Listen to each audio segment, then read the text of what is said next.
day mga ka-mulberry. Do you still remember our mulberries in school na first nating i-prune?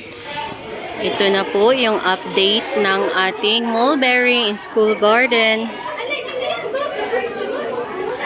So, meron ng mga bunga.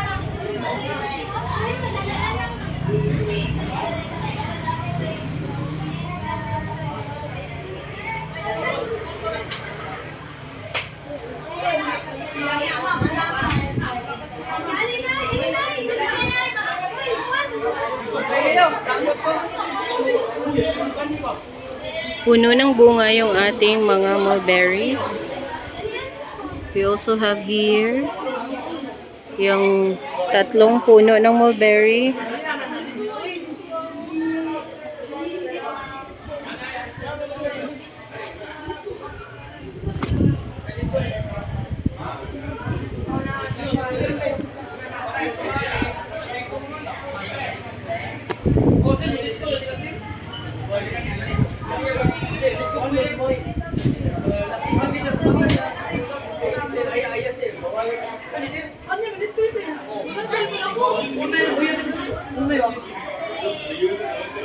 So, meron na talaga silang fruits.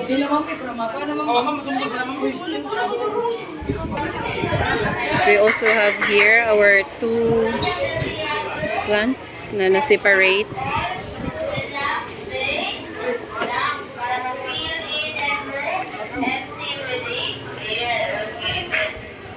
And success yung ating pruning. Since they are already matured, nagbunga po lahat. And hindi po namatay ha, yung ating puno.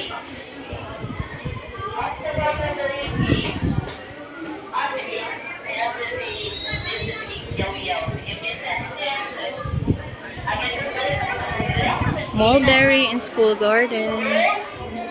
Thank you for watching.